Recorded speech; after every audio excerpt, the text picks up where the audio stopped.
Reserve project.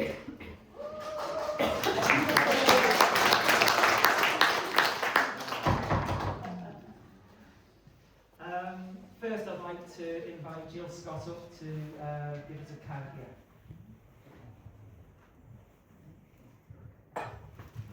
Tēnā koutou katoa, he karakia tēnei, and I've learned it all Greek and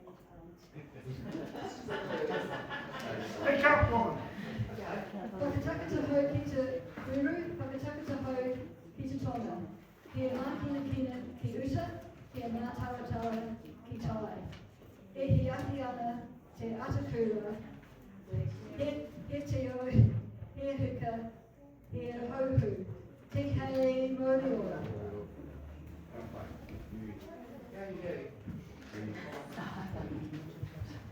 Yeah.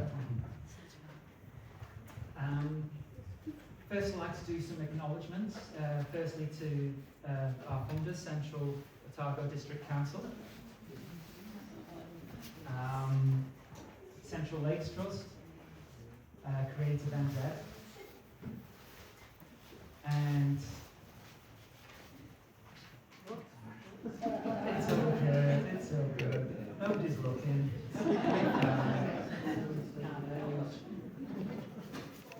First, I'd like to acknowledge a couple of people that would be here but are no longer with us, Vicky Bowman and Barry Wills. The big telescope you see around the corner there is something that Barry Wills donated to us just a few weeks ago, and sadly can't be with us today.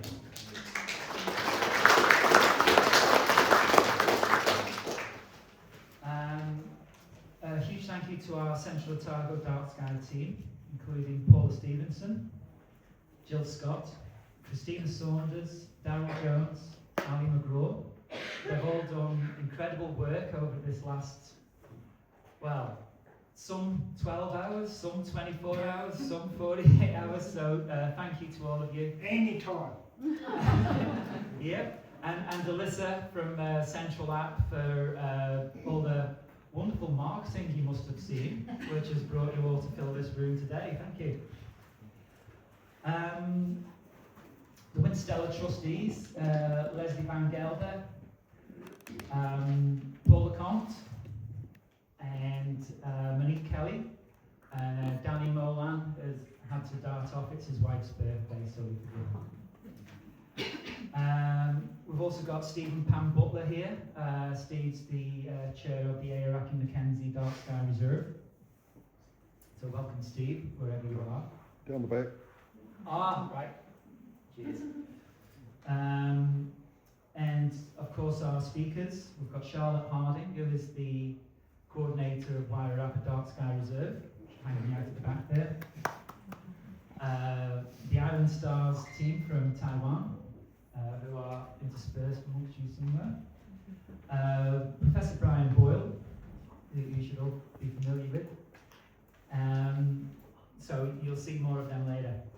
So there's many reasons why protecting our night sky is important and immensely relevant on a global context. But we're going to start by looking super local at the wonderful people from Terrace School who we've been working together on a wonderful project. We've had a great semester and they're going to tell us all about it. So I'd like to invite up Charlotte, Ambreen and Hunter from Terrace School.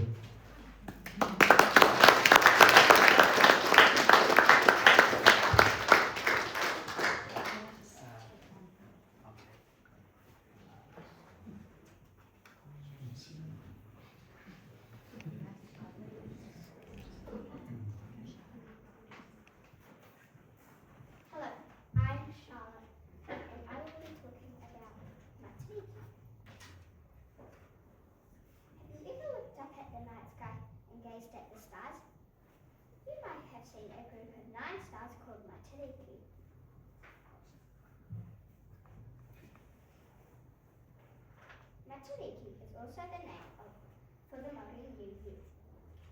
You can see the stars of Charitable for most of the year, but they disappear from the sky in Aotearoa in late April.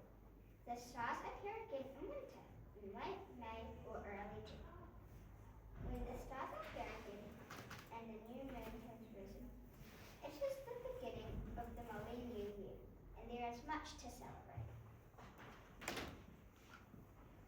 The Milky group of stars has other names as well. One of its names is the Nine Sisters. In some stories, Milky is the name of the biggest star. She is the eldest sister and guides her younger sisters to the places in the sky. The old stories also tell us that when the stars shine brightly, the year will be warm and good for growing crops. There will be plenty of seafood together. Plants will grow big, tall and strong. We can celebrate Matariki in many ways. It is a time for sharing family stories, for learning about the land and how to look after it. It is a time for hearing stories of the old days, for learning about how people use the stars in the past. It is a time to plant trees and winter crops. It is a time to fish and gather kaimoana. It is a time for making things, to learn how to weave and carve. It is a time for making and flying kites. Matariki is a time to make plans for the future and figure out problems from our past. It's a time to enjoy being with our family and friends.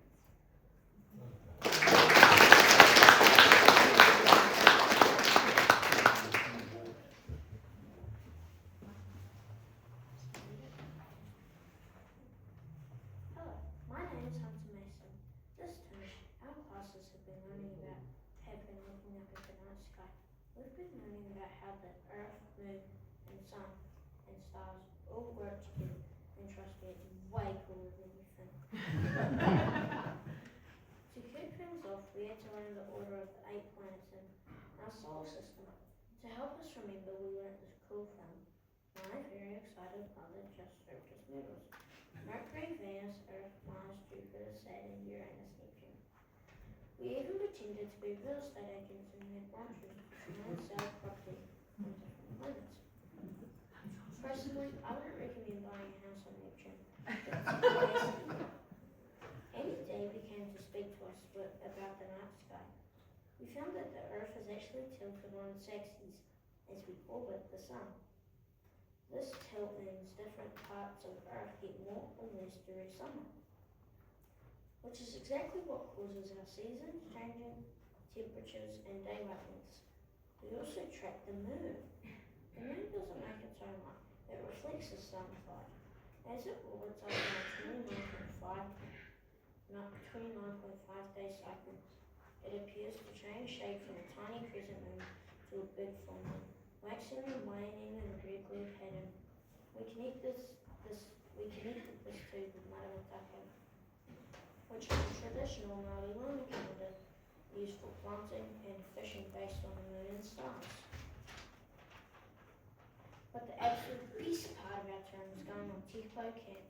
Tekpo is an amazing dark sky resort, which is what makes it one of the best places in the world to see space.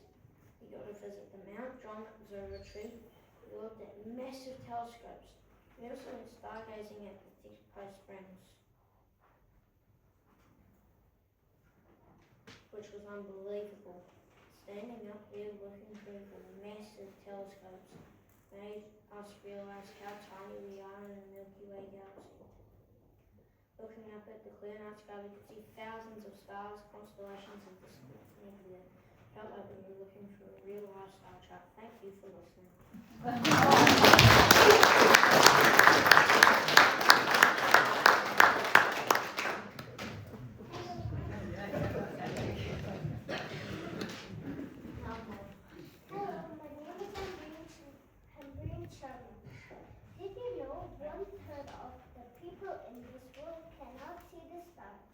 From their own homes. That is a lot of people who missed out on the beautiful night sky. It can be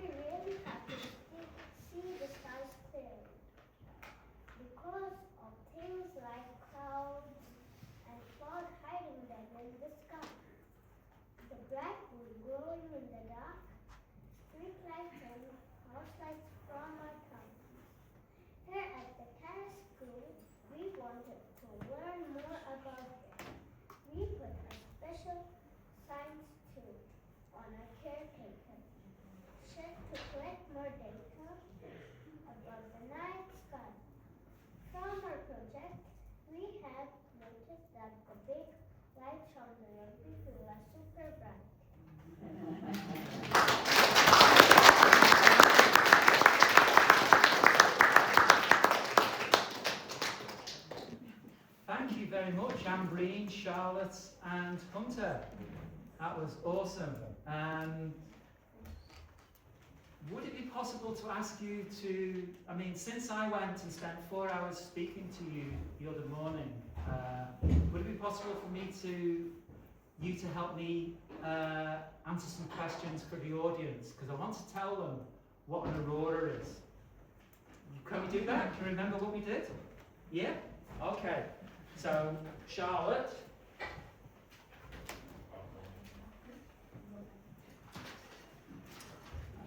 Okay, so Charlotte, you can be the sun. Okay? Now, if that is the size of the sun, in fact, what I want you to be is planet Earth, which is a bit more. So, Hunter, you come here. Okay, you're the sun. And so hold the sun in one hand and the microphone in the other. Okay, now who's planet Earth? Okay, so that's an important job. Planet Earth, if the sun was that size, hold it up so everybody can see it. Go on, hold it high. If the sun was that size, Earth would be about the size of a peppercorn. Okay, so Charlotte's got an important job of holding planet Earth. Be careful with it, that's the only home we've got. Now, the Earth isn't that close to the sun. If the sun was that size, you would have to come over here. Over here, over here, over here, over here, over here. Keep coming. About there is about really halfway. Should be right over by the wall, but we won't do that. So that's how far and how big the Earth is compared to the sun. So, what is an aurora? Here we go. So, what happens is the sun isn't always putting out the same amount of energy all the time. So sometimes you get a sunspot and you get a bird. Okay? So you come over here. You don't have a bird? Well, just say bird, very good. Hold the sun up, put the microphone to your mouth and say bird. Right. What's just happened has been a coronal mass ejection, so there's been lots of, the sun's put out a lot of energy that's heading towards our Earth. It could go in any direction, but this one happens to go towards, so you're the coronal mass ejection now. So you've got to start off from the sun, pretend your hand's the energy, and you've got to move slowly towards planet Earth that way. So what we do is we get an alert saying there's an aurora. So you move slowly towards Charlotte, Stay there. What happened on the 1st of December 2024 is there was a big coronal mass ejection and loads of energy went towards the Earth. And what happened a few hours later, there was a second one that started heading towards the Earth, but this was going faster. And soon after, there was another burp. So that was breakfast, this is dinner, this is tea. It was Cocoa Pops, this is chicken noodles, and this was a curry, I think it was. Yeah. Okay. It was Cocoa Pops. Called it.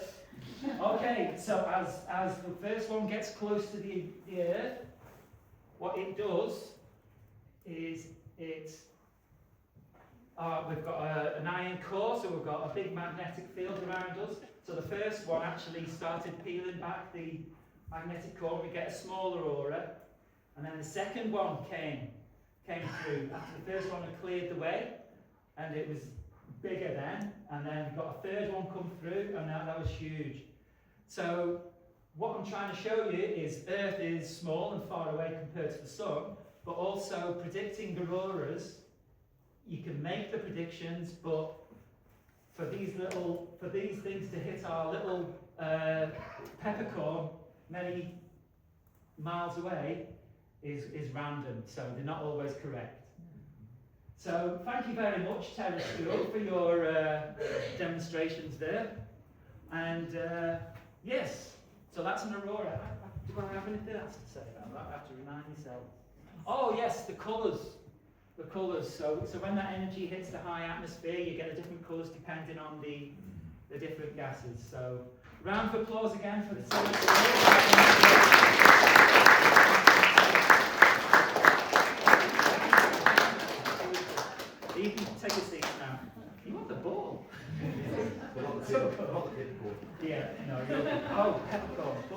that, dear?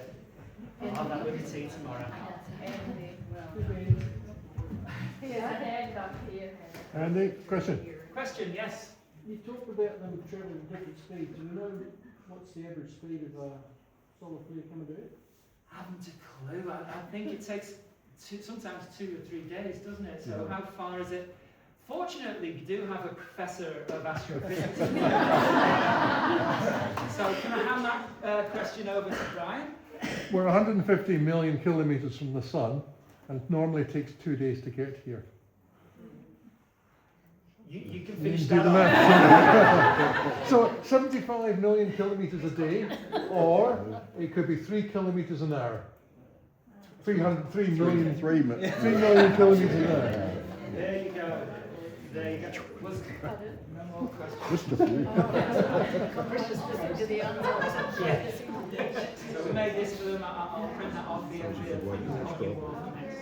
next term. So thanks very much, Terra School. This is one of Brian's pictures, but this is to remind me what I wanted to talk about next. One of the last slides that Terra School showed was the picture, I think it was one of Jill's pictures from the lookout, looking down over Alexandria, and you see all the lights of the rugby fields and so on. And what I think it's Anne Green's telling us that we've put a sky quality meter, solar powered sky quality meter on the caretaker's hut, and it's getting results which are about 20.3, going up to 21, which for those that are in the dark sky know will see that's quite good, even though it's on the edge of town, it's near Fulton Hogan, and sometimes there's other lights. But the lights from within the school are quite a problem as well, and that's not the school's fault. I'll mention that there, because the problem that you see at the school there, and the school at the intermediate, and the schools in Kaikoura, and the schools in Carterton where I went to see, it's across the whole country. And I was puzzled to work out why have all these schools got these bad lights? And I worked out what it was. So one day the Ministry of Education must have got together and thought, what can we do? What can we ask our consultants to build into the design of schools which will help? And this must have happened while they were writing the letter. So they want to sort of like allow access for small people into the buildings, but also happily change that. And they wanted to deter villains and vandals. But what's happened is that is the only suggested answer that makes sense. Because that's what's happened. The consultants have said, right, okay, small children, people, we'll put the door handles low so they can get in, the light switches, that's cute, that's cool. Right, we've got to deter villains and vampires. What do we know about vampires? They hate garlic. They hate garlic. So do I. They don't like crosses. Neither does the All Whites football team. Sorry. But they don't like the light. I said, don't like the light. No, they hate the light. They always go, don't like the light. And they fly. So they fly in the sky and they hate the light. So that is the only reason I can think of that you'd put lights like this around the school. Because, and I've redacted the name so nobody knows where so nobody can work that out. But like I said at the beginning, it's not the school's fault. This is the national thing. It's the national issue somewhere. But the problem with it's a bigger problem, but it just means there needs to be one solution, which if the specifications change and they come feeding down, then it will solve the problems across the whole country. So thankfully, within Aotearoa's dark sky community, we have people that can think big like that and connect the dots in regards to national problems. And I'd like to introduce our next guest speaker, who's the Wairarapa Dark Sky Reserve Coordinator, who also tries to work on big stories. And let's all give it up for Charlotte Harding.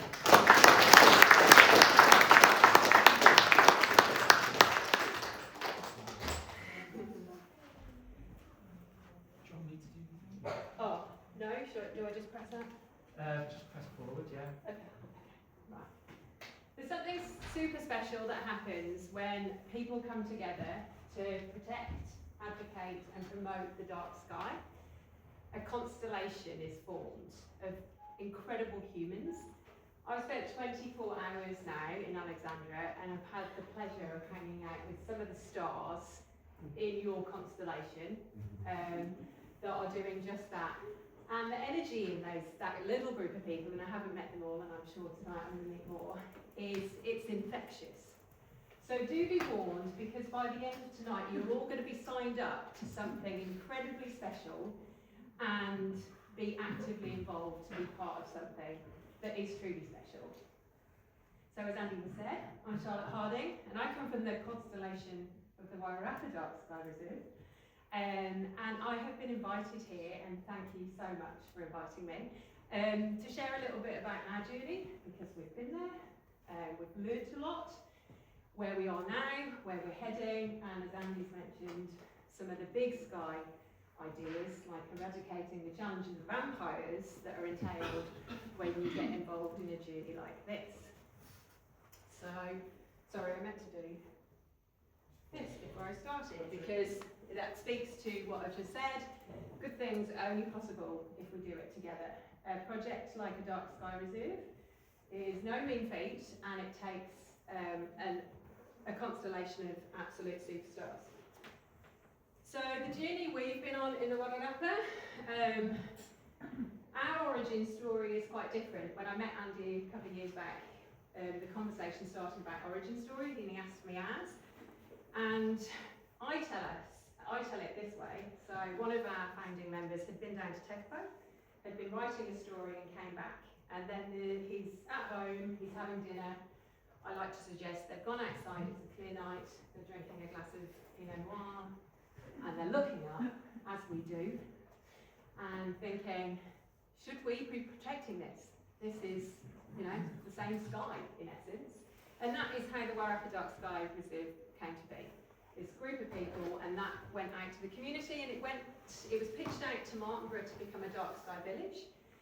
But that constellation of stars grew and grew and grew, and the district of South Wairarapa got on board.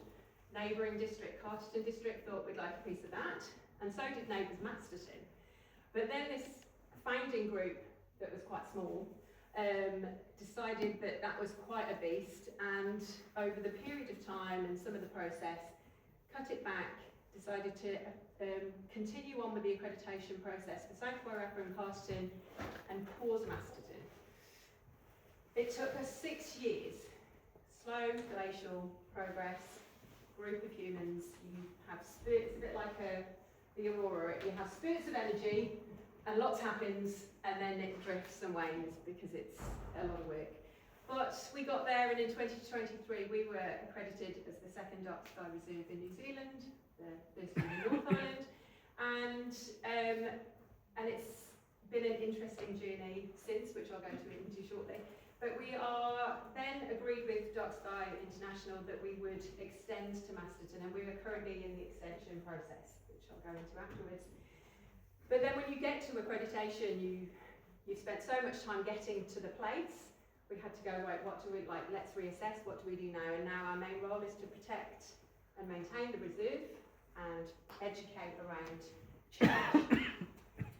So, challenges that we have faced. Interestingly enough, one of the biggest challenges that I always look back to is that we take this for granted. People in our communities have lived with this beautiful dark sky. This is what they know. And so to tell them that we should be protecting it when they've known it all their lives was actually one of our biggest challenges, which is ironic, really. So taking things for granted and explaining why we need to keep protection going. We went through a process of changing the lighting plan in our district plan that was adopted by our 3 councils. But then we do that work, but then it's the managing of that. And we're currently really working through with council how we manage something we put into place, because it seemed as if that was going to be the silver ticket, that, you know, we've got this plan, lighting going forward is protected, but managing how that is regulated when there's no law to govern that is tricky. And so the work that goes into that is ongoing. And then another challenge, we have a group of people like this, and they all want to get on board, and they go, so what do we do and where do we go and get the lighting? And then we find another challenge, because the flow of good quality dark sky lighting in the, especially in the domestic market, is quite limited. And you know, you can go and have all the best intentions in the world, but finding and educating around what people need to go. So, you know, as time goes on, you have people like Ali that was out here with the lighting, and it's fabulous to, like, these guys have got her on board, and to have those skills within your constellation is great. But having connections with lighting designers so you can help support the education is amazing. But it's an ongoing thing, and it's almost like knocking one door at a time and explaining. But it's cool. Frustrating at times, but cool. But then in frustration lies opportunity. So it is possible. I say a lot when I go out and talk, we're not the lighting police, we're not against light, but we are against bad light. So through challenge there comes opportunity, and connecting with the lighting industry is something that we're starting to do a lot more, and understanding the chain of events that happens. Knowing that there are solutions out there, but making them more accessible, and sort of keep coming back to the 5 principles that Dark Sky International, and seems to be our mantra, of having the right light in the right place at the right time, and constantly coming back to that. But it's all about switching the thinking on and the lights off. But through the challenges, there's a whole heap of benefits, and doing the outreach work is, you know, stuff like this. This is what just, you know, it just gives you a buzz. And so sometimes when you're doing all the bits that are pretty tough, then you flip your screen and do something like this. It's pretty amazing. So these are just some of the examples of things that have been going on in the Wairarapa. We have a book town. Featherston is the New Zealand's book town, and we this year hosted our first event and had Annette Lees and Naomi Arnold join us for Storytelling Under the Stars. We hosted WInterstellar exhibition earlier this year in what was a 2-week programme called Wairarapa Nature at Night. And these little kids came to see the pictures that Andy brought up, and it was fabulous. And much like these 3 superstars that have been on, Charlotte, Ambria and Hudson, Hunter, got the H right. One of our aspirations was to work with a school, or schools across the region, and we've finally got there. This year we're launching our schools project, the Unihedron unit, the solar kit that Andy's mentioned with his schools, are going into 8 schools across our region, and we're just working with teachers to create an education pack. So stuff like that, and our walks in the dark to talk about the benefits of dark sky. So when you're doing stuff like that, that's the easy bit. And then another benefit, obviously, that comes on the back of a group protecting the sky is astrotourism. So that's the benefit. And we in the Wairarapa had a huge accolade come through this year. So have a look at this. Oh, there's sound. Noise. Yeah. It'll make more sense with noise. Well, it sounds pretty with noise, but no. We'll watch. Yeah. You can read. Oh, look at this.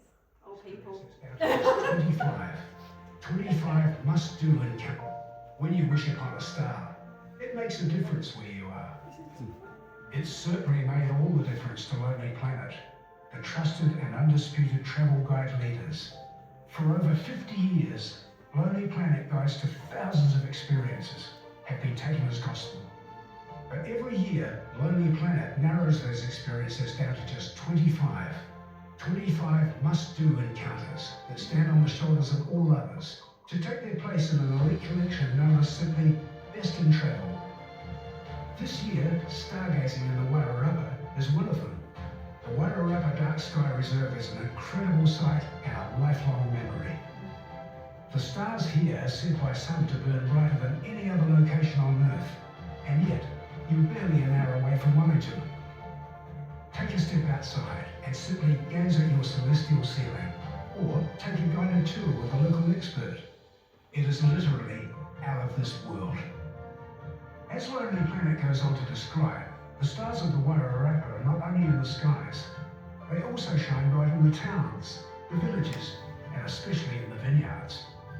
They are the restaurants and the cafes, the delicious and award-winning wine at some of the world's most welcoming vineyards, the parks, the rivers, the trails, the outdoor adventures, the craft markets and artists, boutique stores, and the range of accommodation. Embroidered by a rugged coastline to the east and framed by the mighty Charitable ranges to the west. By day, by night, this is one of the 25 greatest travel experiences on the planet for 2026. Lonely Planet were inspired, you will be too. Plan your Wairarapa adventure here now. So that was a pretty big deal for the Wairarapa, especially our regional tourism organisation. Anna, the GM, said that's like the Oscars of the tourism world to have something like that happen. And what we've seen is, you know, the work we were doing, and then the positive aspect for astrotourism. And we've got 3 tourism operators in the Wairarapa. That we were trying to encourage people to get on board, accommodation providers, and that was all happening quite slowly, and that happened and it's accelerated. Like, it's really put the foot on the pedal, and people are really starting to see, and the numbers coming out. We knew what the intention was, that the eyeballs around the world, when they're looking at things, would come to New Zealand and then hone in specifically for Wairarapa if they've seen that. But the intention is New Zealand as a whole, because then they're looking at New Zealand. We know that there's the numbers coming through that Lonely Planet have provided so far is there's numbers around who's going to travel for a dark skies experience. Those numbers are held with New Zealand tourism, and they're really starting to be understood. So then, in the bigger picture of things, for all around the country, I mean, Tekapo has been that place for so long, and you know, it's been that pillar of dark sky tourism for New Zealand. And now there's a spread, so we can spread people around. We don't want to take anything away from anybody. We want people to journey around New Zealand and enjoy the different flavours each dark sky area provides, because it's not about them or us, it's about the constellation, the Milky Way that is New Zealand. So Masterton extension, as I said, extending up. So this is the existing. This is the existing. I haven't actually got the existing. The existing is down here, and this is the extension of the reserve. So the core down in the South Wairarapa, the little urban towns. So we've got 5 towns, and then we've got coastal areas. So we have lighthouses and highways and towns and all of the things that create interesting challenges. But the Masterton extension has been interesting because the core group did the first piece, and it was very slow through time and capacity. And this time with the extension, it's been led by council. We've been working really closely, but it's been driven by council. So they have put capacity, they have owned doing the lighting inventory, they have put some money into buying some kit that we had to beg, borrow and steal last time. And then on the flip side of that, all the lessons that we learned and the things that we then went, well, we'd have done this in a different order. We've done it that way. And it's been quick, and it's been efficient, and it's been great, like working so closely with council. And what this is showing is that they totally get it, they buy into it, they understand it, it's helped us drive certain challenges, and we're now seeing other councils reach out to us. We've been on a couple of phone calls lately with other councils that are speaking to the lead at Masterton District Council, who's in the economic side, and myself, and we talked to them about how we've done it and how it's possible. And I know that when the submission goes in very shortly, the council, hopefully, if it comes to fruition and it's positive, will be putting this forward through the networks of council things as a partnership project that is really possible to do something to create change. So that's exciting. But stepping away or back, or however you'd like to see it then, is there's 10 accredited places across New Zealand, and there is a whole host of places aspiring to be and doing the work. And this map on the left highlights those, the black stars accredited and the gold stars certain projects, and there's more than that. Dark Sky Network New Zealand was founded a number of years ago with the intention of supporting all these people that want to do the work, and that has now started to grow. I went to the Starlight Conference in Total Solar in 2024, and having worked so isolated and myself, found my people, some of them are in this room today, and came away buzzing. And so from there we connect, and there's a real movement that's growing across New Zealand, and it's so exciting. So you reach out and you say what your challenges are, or what your wins are, how you're doing this. I've been working with the vision of me and Kaipora Colette on a project with Mitre 10 about lighting, and there's a real community within the Dark Sky movement. So like I said, it's not what they're doing and what we're doing, it's just such a cool community, and we're all in it for the same reason, to protect the night. And then when you start to think big, and I'll get on a phone call with Andy, or I'll get on a phone call with Colette, or we'll be on a Zoom, you start thinking super big. And you start thinking the trail, the itineraries, the potential that is, and this was just for today, the powers of AI generated stuff that you can quickly whip in with a few, here's the accredited places. And then you start talking about what would it look like if we connected all of these dots together, and what is possible to take people through a journey of New Zealand, the sky, the experiences that exist in the day, all of it. So those are some of the big sky things when you get bogged down in bad lighting and stalls and stuff like that, and you drift off thinking, well, what is possible? This is what happens. So that's the end of me and my Wairarapa Dark Sky a little bit, but thank you to Andy and the team for having me and inviting me down to be part of what is a very special event. Thank you. For now,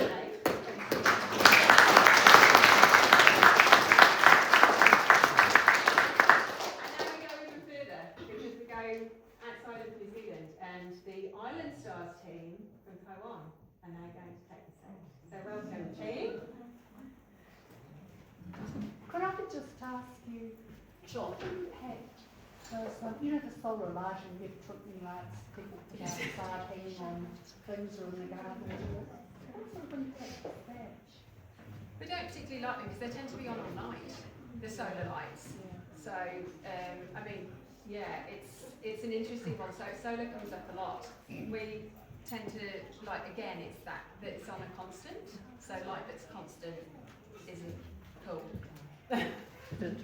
Turning on. Steve? Light at night interferes with insect plants and things, so you shouldn't be lighting the garden at night. Absolutely. Require darkness.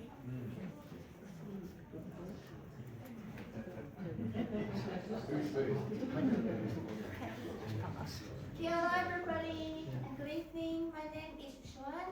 On behalf of the Island Stars team, I want to offer my thanks to Andy who invited us here, and also thanks to Steve and Leslie's connection to bring us all together here. And thank you everybody for coming along. And we also want to thank to the communities that stays here to have us here. Thank you. And we have Fanyu, Stanley, and Nini in the team. They all come from Taiwan. And we will give a presentation about the dark sky movement in Taiwan.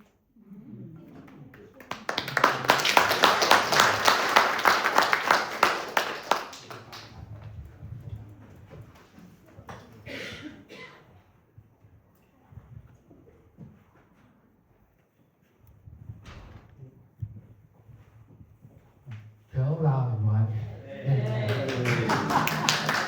I'm Stanley. I'm from Taiwan.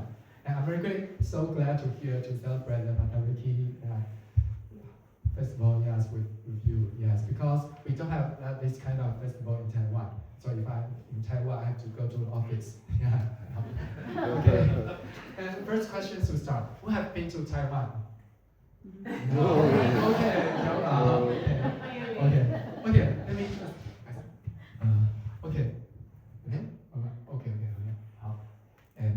want to guess where is the Taiwan? Okay, is that A, B, or C? Oh, well done. You're giving me a big applause. Okay. And use this picture is to prevent that the first take-home message on today, I think, is the Taiwan or no Thailand. Prevent a lot of Taiwan, Thailand. Okay. Yes, Thailand is here. Yeah, Taiwan is here. Okay, next one. Okay, so for you to better memorize, so we all love to call us as a sweet potato island. Okay, next one. So as you see, we are sit between the largest continental plates and the largest ocean. So you can say that we are born from squeezing. Next one. Okay, so that you can see we have such complicated landscape from the mountain to sea in a very small area. Okay. Next one. So by that, a variety of habitats that provide us to become a biodiversity hotspot. For example, we have a lot of birds and ferns, and also butterflies. Next one. And also we have a lot of people and cultural biodiversity, cultural diversity. So, for example, we have more than 20 different ways to say Keola. Okay. Yeah, so you can see some kind of this. So, in other words, if you get mad and you're in Taiwan and you want to say some dirty words, you have a lot of options. And you don't know what you really mean it. Next one. Okay, and another way that, according to some research, Taiwan might be some important stopover for Austronesian migration. Yeah, for example, if you take the DNA of some plants, okay, for example, as a paper mulberry or and a taro rose or millet, okay, their DNA can all trace back to Taiwan species. Okay, next one. And also in cultures in Taiwan, we all say ice as mata, okay, in many places. Okay, so we are quite far, but we still quite connected. Next one. Okay, so you can see that as a small island that with more than 23 million people living here, I think for us is the diversity and coexistence is one of our major challenges. So as you see that in New Zealand, you may have the stargazing trip, and in Taiwan, we may have the Ellen Trail. Yeah, down here. Okay, then next one I will introduce my partner, that Fang Yu and Mimi, to introduce some of our work in Taiwan. Okay?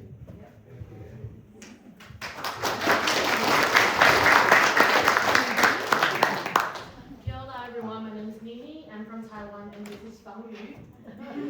Alright, so Fang Yu, she's an artist from Taiwan actually and with astronomy background. So she's gonna talk about how she approached a dark sky and light pollution issue in Taiwan. As you can see, Taiwan, it's like we have like really a large population in Taiwan in our city especially. So as we have been living in the cities that we can barely see night sky even on a really clear night. And then what we do to raise the public awareness toward the issue of light pollution. And yeah, and also I'm just gonna jump in for interpreting the Thank you, everyone. And Taiwan only has one dark sky park in the middle, and it's on very high mountain. Yeah, but the place is the third dark sky place in Asia. Okay. And because in Taipei City we have a serious problem with light pollution, and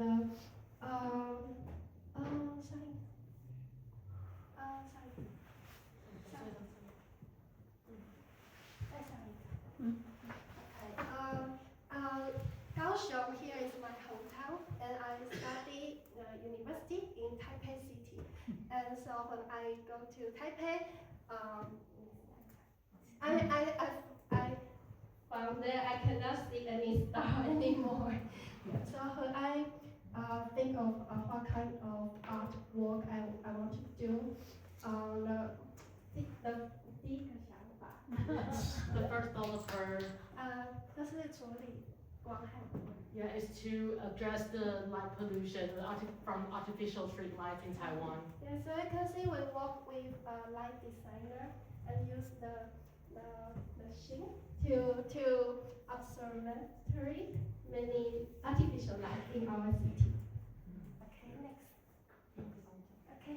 Right, so what Fangyu did is she held a lot of workshops in Taiwan, especially in a big city. We took people on the street to observe all those street signs, LED signs from shops. You can see like those shops are so bright and they were just lit up 24/7. And then what we realized is it's not that people don't care about light pollution, it's like they're never aware of it. Like that light pollution is affecting their well-being, affecting environment, affecting creatures. So what we did here, what Fangyu did here is to held these workshops to help people to realize the light pollution is a real thing. It's not just something you saw in the textbook. And then we walk around the neighborhood to observe those street lights. And then we also designed this little card, and so you can see we teach our people, like in a really simple way, put everything really simple, so it's not that hard for them to understand the idea of light pollution or the gentle lighting. We prefer to use this word gentle lighting because we're not telling people to turn off the lights. We don't need that actually. We just want them to know what is the gentle lighting. So we have these terms and then like brightness and the color temperature. So they can just take these little cards and yeah, like this. They can just observe lights with that. Like really easy to access for public. And we also designed a website that people can record the artificial light they spot in your neighborhood. So there's some, so it's like a survey. So these thoughts is actually those already have artificial light that has been recorded. And then you can put the GPS will just catch your location, and then you can see all those questions are actually subjective because we want to know how do you actually, like how do people think about those lights in your neighborhood. So you can see, do you think this light is necessary? Do you feel comfortable about having this much light having this light in your neighborhood? And then how's the color temperature? How do you feel about it? Do you have timer? Do you have sensor? And then overall we'll come up with a rating. And we have 3 ratings: good, fair, and poor. You can see most of them are like fair or poor. So what we collect this data is if later on we want to negotiate with council or local government, we'll have the solid grounds that our locals, they think they are not feeling great. They're not feeling great, like those lights is driving them crazy. So we'll have this data. And then this is actually really easy to assess by public because they're not asking you some really like technical questions. So you don't need special gear to tell you whether you're comfortable or not. You just put like, you know, like from 1 to 5, how do you feel about it? So yeah, and then you can also upload the photos. Okay, and me and Swan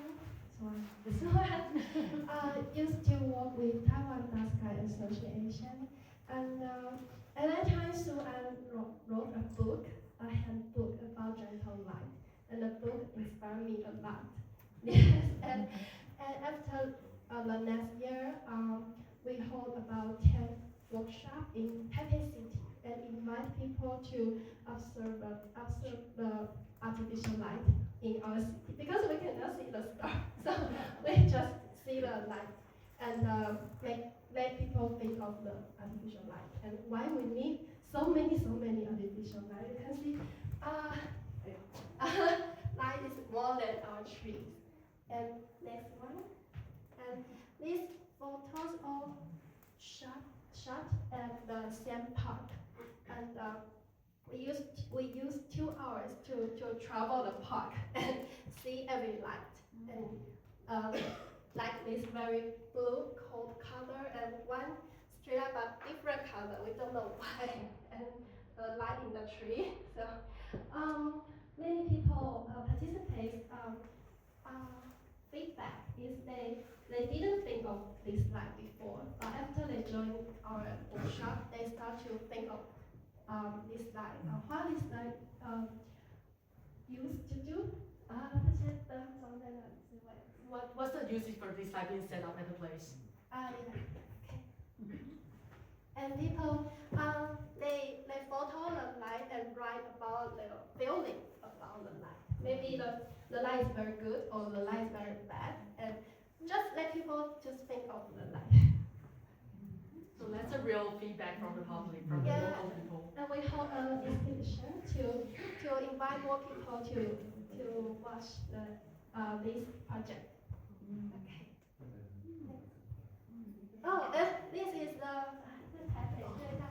Oh, so this is the worst place in Taipei City, like the source of light pollution. This Taipei arena, they have this massive LED thing. Like, we don't know why it's there.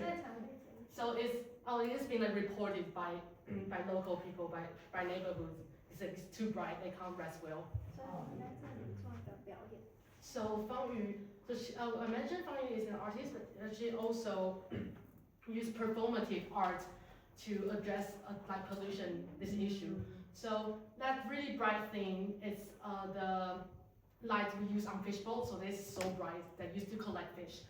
And then she invited dancers to do the performing to show that how human beings rely on light so greatly.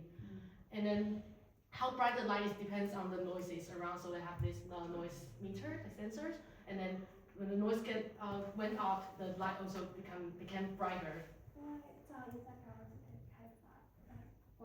Yeah, because in Taiwan, for now, you can call police when you think the noise is too loud. But for light pollution, you can't just go to police and then report it. Yeah, we're still going on. We're still working. So yes. And another issue we want to share is there is many fruits. We have many fruits, and our farmers now start to use the artificial light to make the fruit more and more. So in our countryside, you can see the farmer like the purple because 他们发现紫色可以让它成长更好。Yeah, because they found out the purple light helped plants to grow faster. Yeah, so很多地方晚上都非常的亮，就是照水。So even now in the countryside on the farmland, they were like lit up at night just because they want more fruit. Yeah, and 就我们会在有这件事情，我现在也希望大家注意他们的水果是有生造的。Right, just so like now organic vegetables has been like people want organic food, and also what we doing here is we also increase public to be aware of whether these fruits are coming from a farmland that has gentle lighting or friendly lighting environment. And so, right, so 之前在跟茶园合作，因为茶叶在台湾很有名，然后他们是需要很好的昼夜节律。Alright, so maybe some of you might know tea is one of the big things in Taiwan. We produce a lot of tea leaves, and then we also have a lot of tea farm. And then there's one thing about tea tree is they really need day and night to produce. So here Fang Yu collaborate with tea farm, with tea shops. 因为他们想要办一场在星空下的音乐会，所以我们尝试在台湾办一场很暗的音乐会。Oh, okay, so because like tea farm and tea shops, they want to hold this concert. So what Fang Yu did is she hold this concert in the fairly dark environment, and then also collaborate with musicians. Yeah, because the farmer want people to drink the tea. Yeah. And under the starry night,但是很暗的音乐会在台湾是禁绝的。Alright, so this is a new thing in Taiwan is we never had the concert holding under the starry night, like really dark environment. Yeah, because in Taiwan we still think that you know, bright means great, means processing, means we can attract more people coming in. So this is our first attempt in Taiwan doing this dark concert, and then we were looking forward to have more of this going.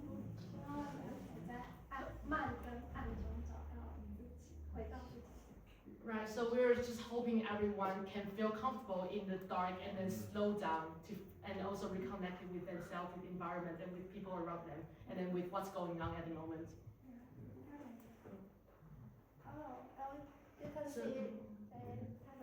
So you can see people brewing the tea, and then we have music going on, which is very nice, and then people looking at the stars. Yeah. And then with the gentle warm light. Alright, so this is so just a little thing we did in Taiwan to help to raise public awareness as the people living in the big cities. Like I mentioned, I say we barely see stars even on a clear night. So this is our attempt and our approach to this dark sky and light pollution issue. Right. And also we have some postcards for you decided. So yeah, so this is like we picked few spots from Green Island because we all, Fang Yu and me and Stanley used to live on Green Island for a while to launch our dark sky movement here, and you can see the actual photos of Green Island and a little bit story about Green Island, and then we will leave it somewhere, and then everyone feel free to take some of them with you later. Right, so yeah.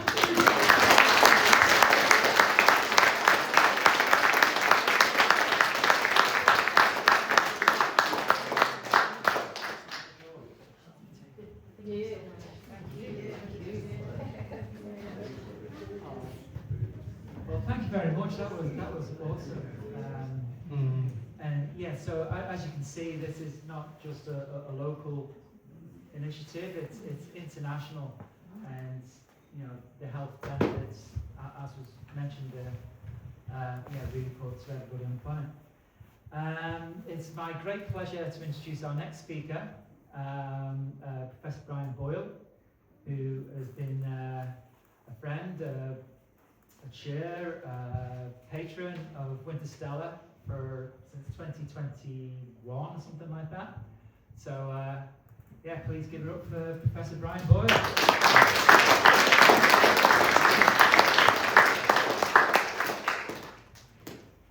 Do I need the microphone?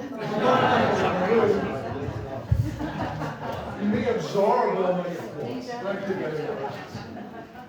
Look, there will be no hydration break. We're going straight through to the final, I think. Is that right, Andy? Are my slides on? Sorry? Good heart help us so hard to find. Let us know when you start talking. I'll wake you up, eh? So I want to talk about the increasingly exclusive 1 in a million club. Okay, because you are all members, or nearly members. And I'm going to show why. Andy asked me to say why this place is so special. That's something that's very dear to my heart, because I love this place. I retired from Sydney, Australia after a 30-year career in astronomy and various other things, to come to this place primarily for its dark skies, and a little bit of its skiing, and a little bit of its golf, and a little bit of its cycling, and now that I own a vineyard, a little bit of its Pinot Noir as well. So, Andy, next. Backwards, that was backwards, Andy? It's been a long day. So I thought I'd give you a little bit about this is where I live. This is Gibbston, not Gibbston Valley, which is a registered trademark. One of the strange places where they actually managed to trademark a geographical feature. So it's Gibbston. My house is down there somewhere in the middle. This is from the top of Mount Rosa. This is it by day, and this is it by night. Now you'll see, I want to show you some lights in the sky. First of all, there's the little dots, which are stars, I think you're all aware of. One of the worries I had about giving a presentation today was, you know, not only am I on Truckers Hour right at the end, but I had to follow the Terrace School, and there's no way you can follow the Terrace School. But, so they told me all about the aurora. So here is the aurora happening here. That's only one of the lights in the sky. We've got the stars we've got the Milky Way, including the centre of the Milky Way. You can see the great galactic kiwi here about to set over Ben Crucian, which is actually the logo for the Cameron Gibson Dark Sky Park, the kiwi over the mountains. You can also see some other lights as well. Can you see this cone of light here? What do you think that is? No. It's actually what we call as a dipole light. If you think of our solar system as a plane, Andy showed that, with the basketball and the peppercorn, because when the sun goes down, it actually illuminates the dusty particles in our ecliptic, and they shine after sunset or before sunrise. And you see it's a cone in the area where the sun and the moon travel in the ecliptic, the plane of our solar system. The light over there is Queenstown. Now, this was taken when I first moved in 2022. I can't take this photograph now. I can't take the zodiacal light. It's been lost. Because of? Queenstown. He said Queenstown before. Queenstown. Queenstown Frankton development has killed the zodiacal light from a dark sky park.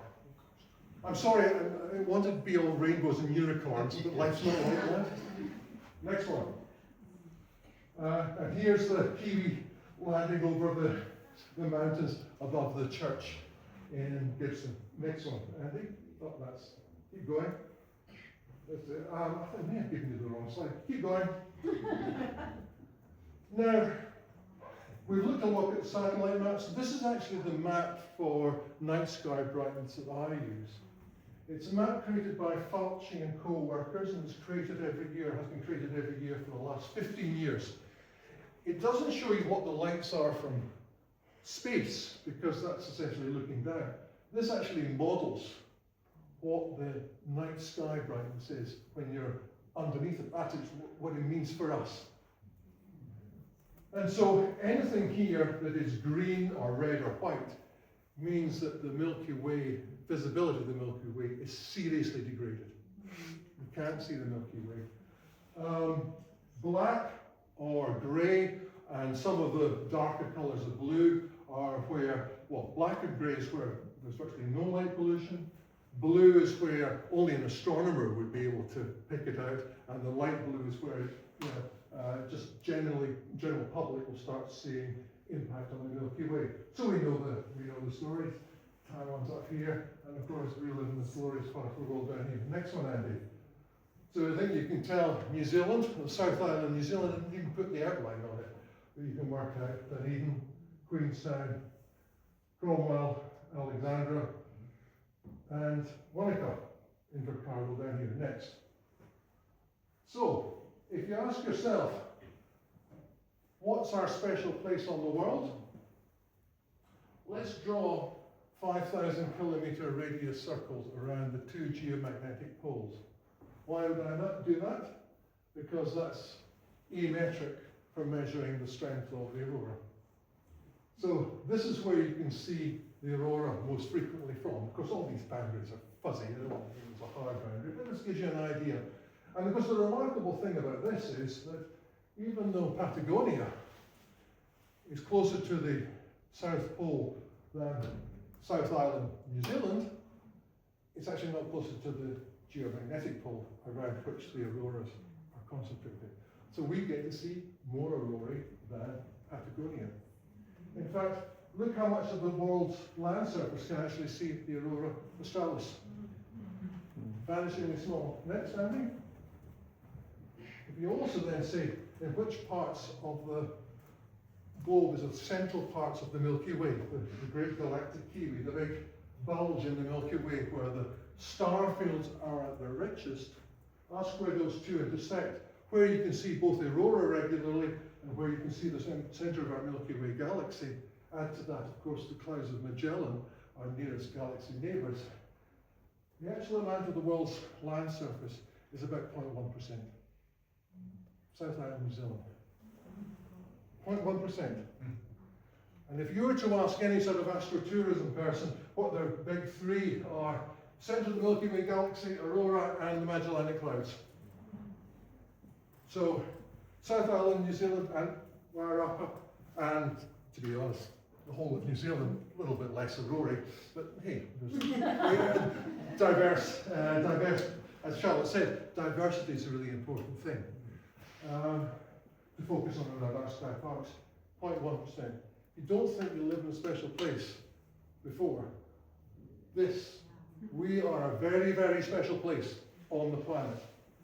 And I think, you know, it is, in my view, it was kind of the vision of the founders of the whole of the dark sky movement in New Zealand, and we have one of them there, Steve Butler, and we also have John Hernshaw. These are the people who captured my imagination in coming here, to think that I had come to a place where I had access to such an amazing natural resource. Next. Oh yes, 0.1% of the inhabited land area. Next, Andy. So there you are. There's the centre of the Milky Way galaxy. There's the aurora and the Magellantic clouds rising above my observatory in Gibson. Next, Andy. But as I said, I've already lost the zodiacal light, at least in the west. Why is that? This is thanks to ChatGPT. So what I did was I fed into ChatGPT, said, make me an image, a movie, of the maps of the modelled sky brightness from the Fulci et al. Data for the last 15 years. And it did it.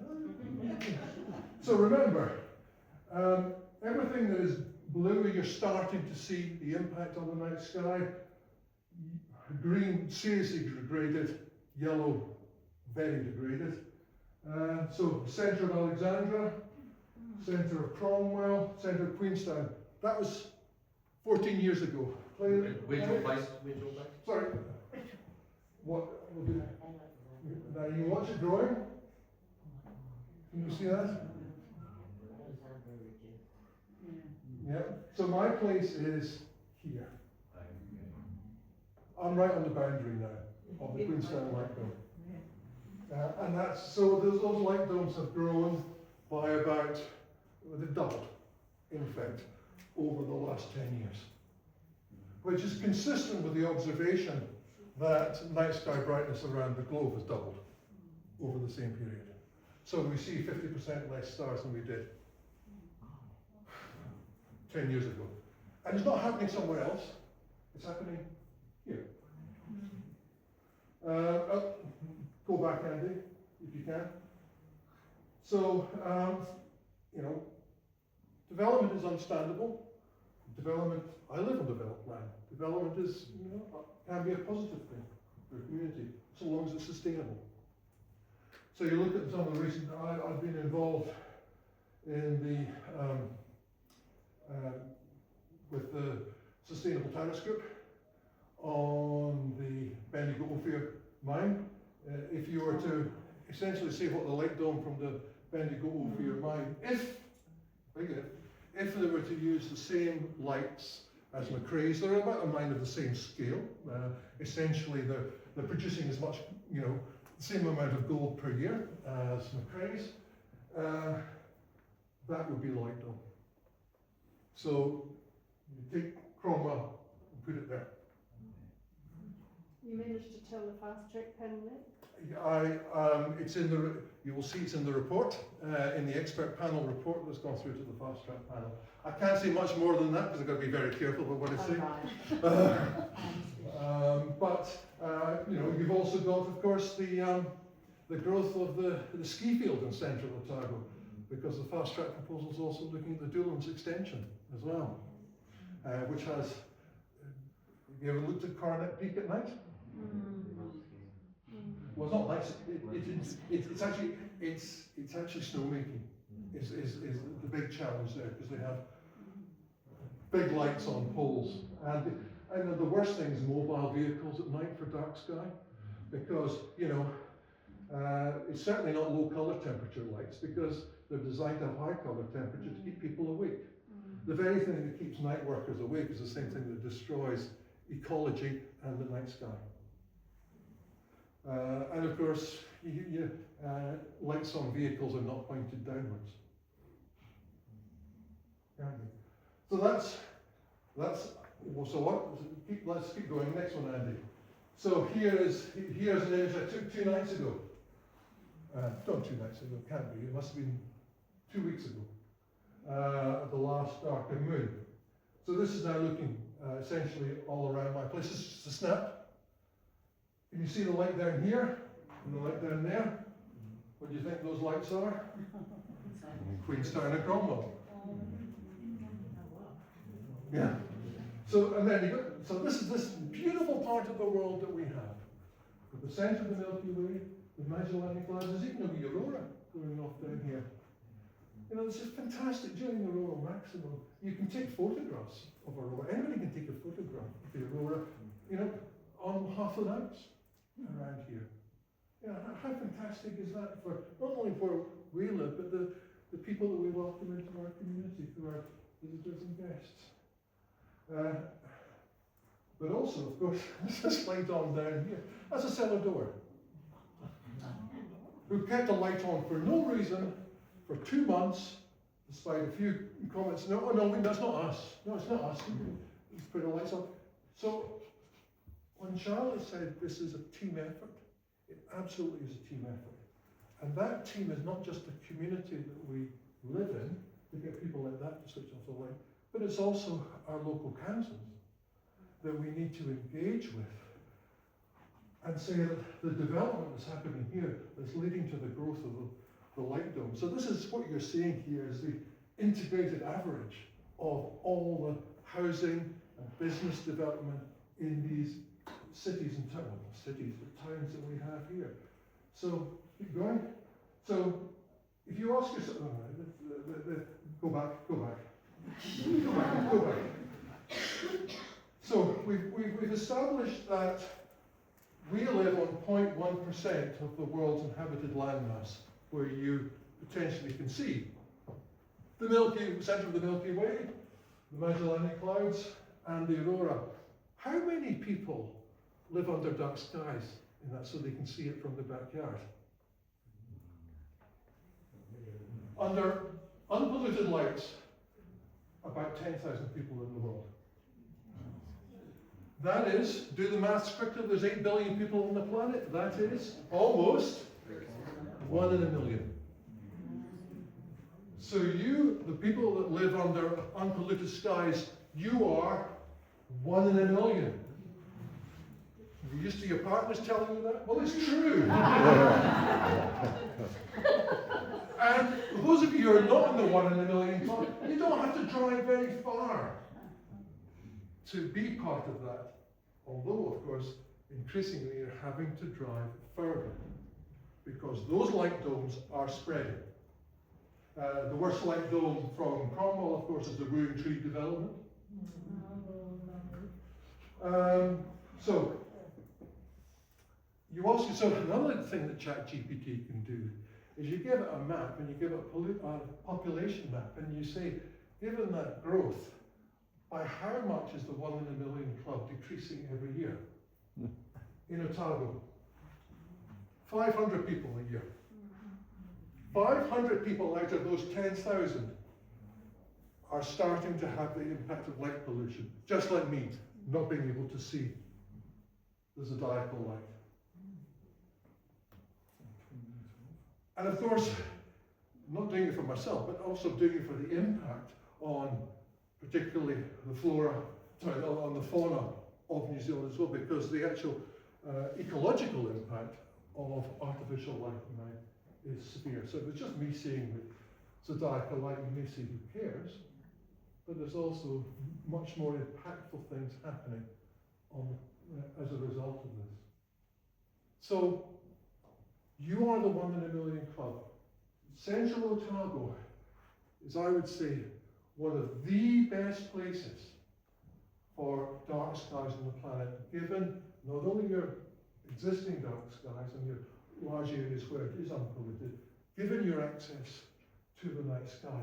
So starting to build the community support, engaging with council to have this established is incredibly timely.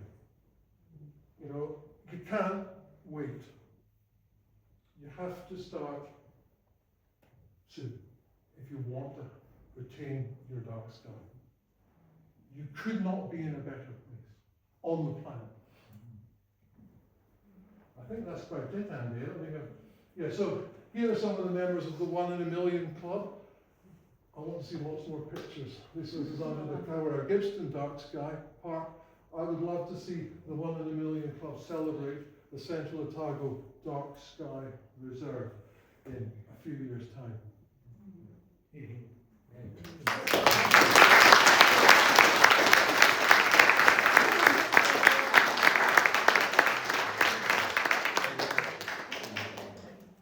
you got any questions for Ryan?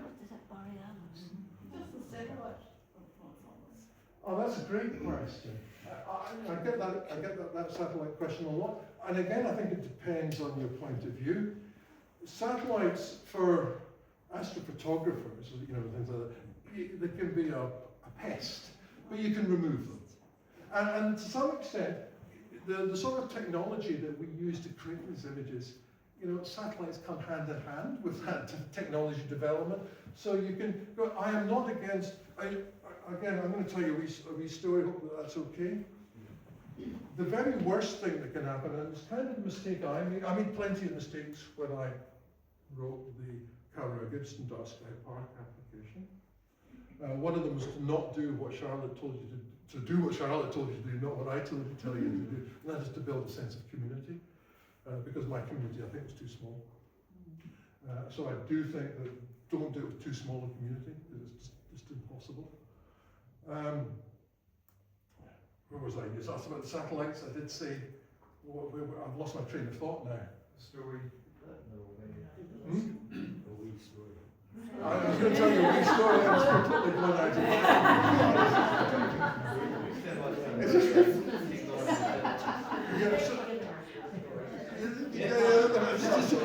just shuffle along. Come back to me, and my brain is I missed the hydration break I'm missing. I'll come back to this in a second. I got completely sidetracked on that, didn't I? But it is an important point. Is if so Andy's doing this exactly the right way, and as did Charlotte, to build a community to actually make this happen. Satellites, I don't really worry about. They're there. Look, eventually, you know, we may end up in the satellite apocalypse when we've got hundreds of thousands up there. But honestly, I don't really worry about it. It's just part and parcel of the technological world we live in. I know I'm not good to say now. I had to talk long enough to remember. I lubricate myself by talking. One of the mistakes I made, as well as doing too much about my own, was to allow the view to persist that a dark sky park would be an anti-development step. Wrong. Absolutely wrong. And so when the Gibbston Valley Station proposed a fast-track development for Gibbston Valley, 900 homes, the community said, you know, they were ready with the pitchforks and the firebrands to march down there, and they said, now we've got a dark sky, that'll stop it. No, a dark sky is about working with the community to see in what ways development can be sustainable. So, you know, go and talk to them. And of course, that wasn't the answer some people wanted to hear. So don't kid yourselves. This is not an anti-development. This is a pro-sustainable development. As Charlotte said, it's not about no lights. We're not the ARP wardens that put out that line. It's about sustainable lights so that we, as a community, can grow together. On this question of sustainable lights, QLDC has a something or other policy.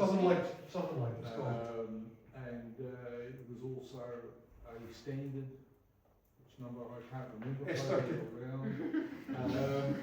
Now, are these adequate weapons to use with these sort of developments to try and get lighting heading in the right direction? So this is such a hard and complex problem.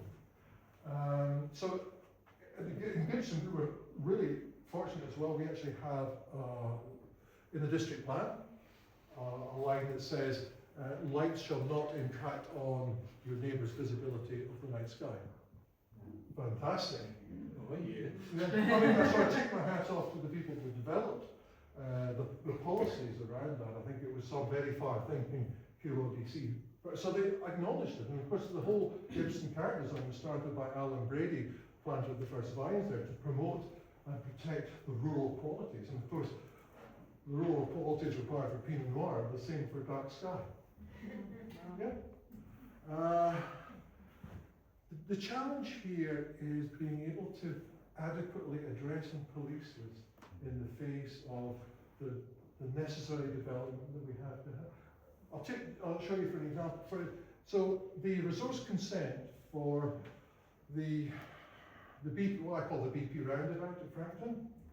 You know, it's the last roundabout before you turn down to the. So the resource consent actually said we will put no extra lighting in there, and that was signed off on that basis.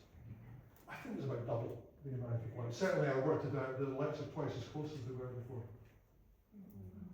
So how do you check and police that? So I think there's a lot of very good stuff in there. It's just managing to keep up with it. And I feel for councils because these developments go on, and what do you do? And I think all we can do is to, through continuing to demonstrate leadership and the importance, is to have everybody accept that it should be a priority for the area. But that's just me and my soapbox. Right. Just one last question from Richard. Because people can't solve the problem of climate change by the way they should be doing it, there's now serious talk about injecting aerosols into the stratosphere to block heat in the same way as the aerosols from Mount Pinatubo did back in the 1990s, which resulted in about a 0.5 degree temperature decrease for several years. The amount of aerosol they put out there at those times, they're modelling to do something similar. The optical depth of aerosols is about 0.1 and 0.2, which means that only 90% of the light from the galaxy gets through to you without being scattered out its original direction, or 80% if it's 0.2. Is that a serious problem for viewing for the sort of stuff you're doing? Look, I don't think it's, I defer to someone who probably knows more about this in terms of, I've done more repeat observations, and I don't know, in Iraqi Mackenzie, have you done anything like that, Steve? Aerosol challenges? I don't notice the aerosols so significantly. Yeah, the only thing I can think of is that the University of Canterbury are analysing or researching the upper atmosphere, so that would be where you'd go to get an answer to that. I am an atmospheric physicist myself, but my question was more about the optics for you. For me, no. For me, no. And the taking photographs, I don't see a big issue. No, but I mean, if you had been under the aerosols from Mount Pinatubo, would that have stopped you seeing? Oh, sorry. An optical depth of 0.1? Would that have stopped you seeing? Absolutely. Yes. And so for example, a lot of the world's big major observatories have a real issue with some of these high aerosols when you get those sorts of activities on the planet. There was one particularly around when I was working at the Anglo-Australian Observatory in New South Wales. There were several years where the amount of light reaching us from the distant stars was significantly reduced by aerosols in the atmosphere. So if they go ahead with this proposal, nowhere on the planet will be able to see the Magellanic Cloud.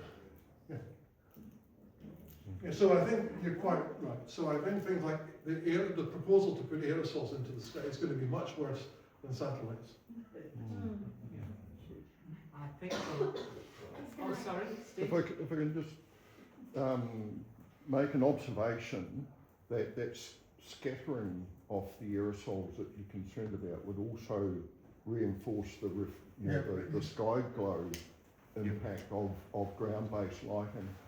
And going back to Brian's growth in light pollution maps, the ChatGPT map has occurred during a time when LED lighting was introduced.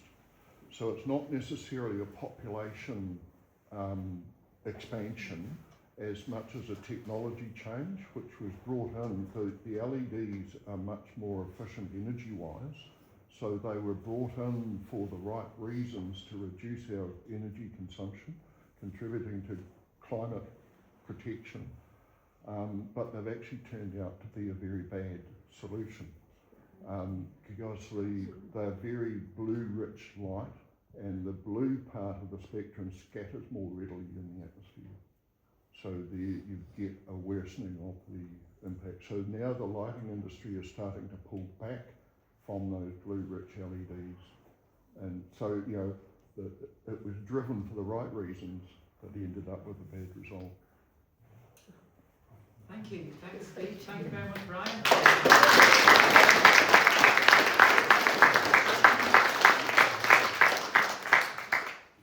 Okay, I'll wrap this all up. I hope you've learned lots. What I've learned is next time we plan this, next year it's international, we'll have a hydration break halfway through. So I've taken that on board. So yeah, what the project is, we're going to try and protect all of Central Otago. It's a very ambitious goal, but rather than do bits at a time, let's see what we can do for the whole of Central Otago. And the designation that we're going to look to achieve, get accreditation for, is a reserve.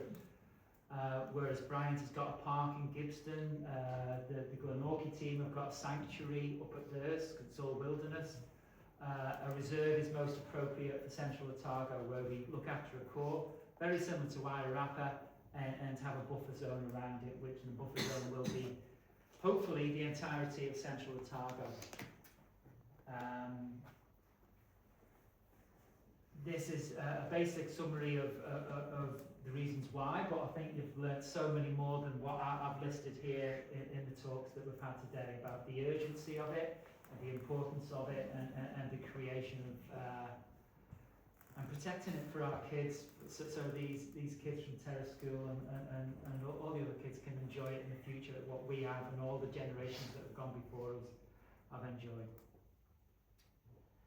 So our next steps is we're going to pursue a private plan change with CODC in regards to the lighting.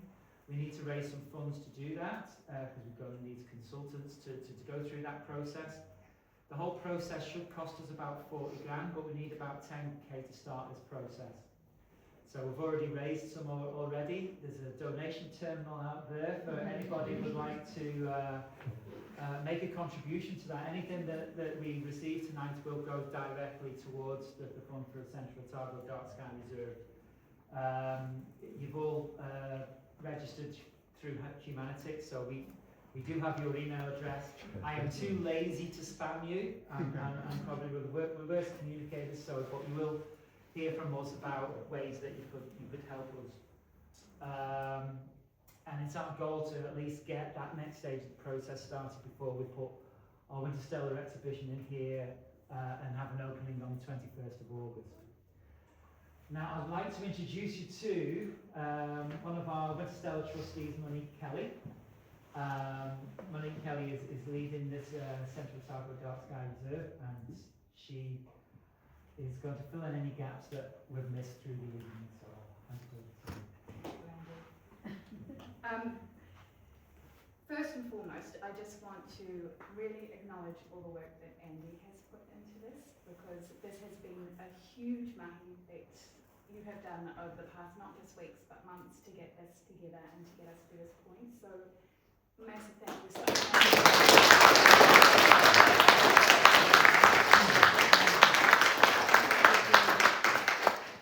So my name is Monique Kelly. I grew up in Southland, and I'm not an astrophysicist.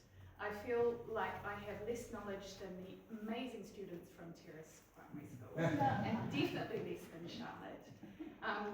And But I'm one of the community. I live in St. Bathans and I grew up in Southland. And I can remember as a 10-year-old going with my grandfather to the observatory in Otago to look at Halley's Comet. And it was such an event for me, is actually going and understanding the night sky and seeing it with my grandfather, who at the time, he was 10 when he had seen it back in 19, something like that anyway. And it really gave me a connection not to place, but also to time and to space. And I think that we forget that. In Taiwan, I really want to say that your experience of not being able to see the night sky, I experienced that in Europe, it's really hard. You don't have that connection. And I am just really grateful for the work you're doing in a country where there is real light pollution to actually find that connection again. Here as a community, we step outside the door and we have it. If anyone saw the moon last night coming up, how incredible was that? We have something really, really special and we want to be able to protect it. And how do we do that? We have to do it as a community. It's going to be really ambitious because by 2028, 20th of July is our deadline. We've got a solar eclipse coming. We would love to have this announced as a reserve before then and really use that event as a time when we can celebrate as a community saying we did it. It's going to take a little bit of money, donation box out there, but also support and all of us coming together with ideas and how can we do this. I think we can see also, and Charlotte was talking about it, it's not just the environmental, the social, the cultural benefits that we're going to get from this, it's also the economic. This helps to diversify the economy and give us something else to go, wow, we can actually really weigh up the two. So I'm going to end with that. We are going to send out I'm going to invite Louise to come up in a second. My part will be over. But just to say, we will be sending out an email, and on that email, there'll be a link to a form to fill out on a platform called poll.is. And it's going to ask you one question. It's going to go, what is your connection? Why is the night sky important to you? We want to get those stories so that we can share them. So please click on the link. If you're ready and willing to support with the incredible committee, I know that Louise Richard's here. I don't know if Roger's in the room. Yeah, I see. There's a number of us. If we can put our hands up of who's on the committee, just so that you can see. Paula's out the back, Jill's here. So please come and reach out and see and talk to us. It's a really great group of people, but we're going to need lots of support to get this through. And with that, I'd like to invite Louise McKenzie to come up and we'll close with a karakia.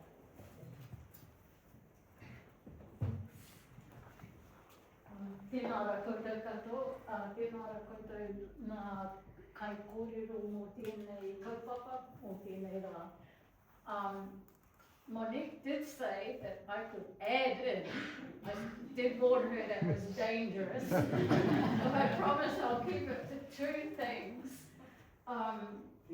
One is that I have been asked a lot recently if there is anything that the Māori community are going to be doing to celebrate Matariki, and the answer is yes. We have several events coming up in the next 2 weeks. So yes, we are. We're just not so, what's the word? Media savvy. Media savvy. We're just not so media savvy.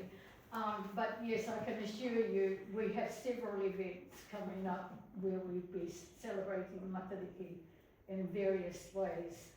And the number two thing was, kia koutou ngā whanaunga no Taiwan. No mai, haere mai ki tēnei whenua, and tēnā rā koutou mo tō koutou kōrero I roto I te reo Māori, kia ora, tino a tākua. So, one of the theories of the migration of Māori was they originated from Taiwan. So whanaunga, no mai, haere mai ki tēnei whenua tino a tākua.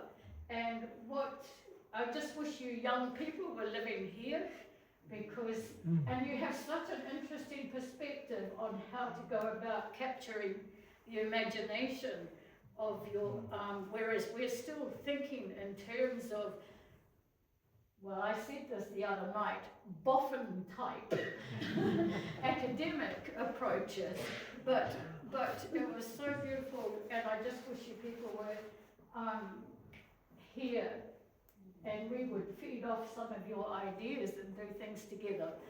The Māori perspective, we hope that we can do this as a together sometime, rather than your events and our events. We will work on that, if people are interested, that is. For koutou ngā whanonga no Taiwan, if you're still here on Tuesday morning, 7 a.m. from the top at the lookout, we're going to have a special ceremony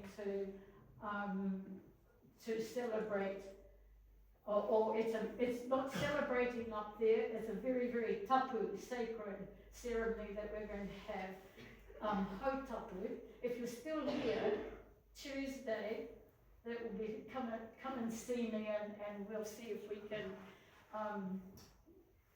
that would be great for us if you are able to come and join us and with that. Because I see that some of, just from your, the reo that you did use, we used the word mata as well, matariki, the eyes of, Tāwhiri Mātia, who plucked them from his face to spread to his father up Rangi Nui. So I'm sure we'll have a lot of things in common. So, sorry, you shouldn't have given me the license. So, kōrero te kore, nā kōrero te noa tāhua, we've finished those wonderful presentations. Kia ora koutou, nā kai whakahaere, thank you to all of those who organised it, and so that we all get home safely and don't skid in the ice or anything like that, especially if you're going to St. Bathans. Me kare kia tātou, I'll see if I can get us covered.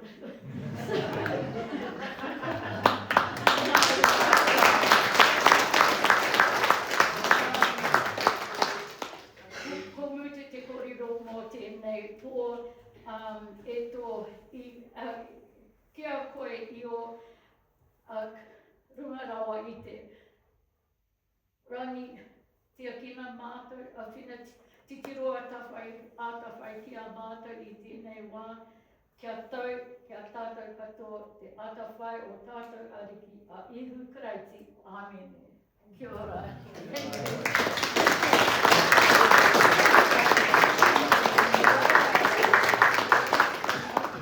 Thank you, everybody.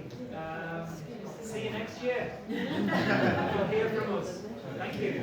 Steve, you wouldn't happen to know. Oh,